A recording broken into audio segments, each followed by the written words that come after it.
বন্ধুরা আপনারা দেখতে পাচ্ছেন চেরি সিরাপ। তো বন্ধুরা এই চেরি সিরাপটি মেনলি বেনিফিট কি? মেনলি এর কাজ কি? এবং এর এমআরপি, সাইড ইফেক্ট ও সবকিছু আজ এই ভিডিওর মাধ্যমে আলোচনা করব। তাই বন্ধুরা ভিডিও পর্যন্ত শেষ পর্যন্ত অবশ্যই কন্টিনিউ দেখুন এবং চ্যানেল নিউ হয়ে থাকলে অবশ্যই চ্যানেলটি সাবস্ক্রাইব করে আমার সঙ্গেই থাকুন। বন্ধুরা এই চেরি সিরাপটির মেনলি বেনিফিট হলো, মেনলি এর কাজ হলো, বন্ধুরা আপনাদের যাদের দেখা যাচ্ছে যে ব্লাড খুবই কম রয়েছে এবং রক্তের মধ্যে দেখা যাচ্ছে হিমোগ্লোবিনের পার্সেন্টেজ খুবই কম। তো হিমোগ্লোবিন যাদের কম তাদের জন্য এই চেরি সিরাপটি বেটার একটি সিরাপ এবং খুবই ভালো রেজাল্ট দিয়ে থাকে।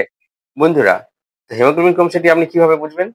অবশ্যই সিবিসি চেক করে নেবেন এবং সিবিসি চেকের মাধ্যমে আপনি বুঝতে পারবেন আপনার ব্লাড কতটা পার্সেন্টেজ রয়েছে এবং ব্লাডের মধ্যে কতটা হিমোগ্লোবিন কতটা পার্সেন্টেজ রয়েছে। তো বন্ধুরা, সেটি যদি আপনার কম থাকে তাহলে এই চেরি সিরাপটি খেতে পারেন। এই সিরাপটির মধ্যে আয়রন রয়েছে, ফলিক অ্যাসিড রয়েছে এবং ভিটামিন বি12 রয়েছে। বন্ধুরা, এই সিরাপটি খুবই ভালো এবং চেরি ফ্লেভারে হয়ে থাকে। সবাই এটি খেতে পারবে এবং এর দাম রাখা হয়েছে 200 ml সিরাপের দাম ওই ১৬০ থেকে ৭০ টাকা এবং এটির ম্যানুফ্যাকচার করে থাকে ইন্ডিক্রামিক প্রাইভেট লিমিটেড। তো বন্ধুরা, এই ছিল ভিডিও। ভিডিও ভালো লাগলে অবশ্যই লাইক করুন, শেয়ার করুন, দেখার সুযোগ করে দিও। Thank you watching my video.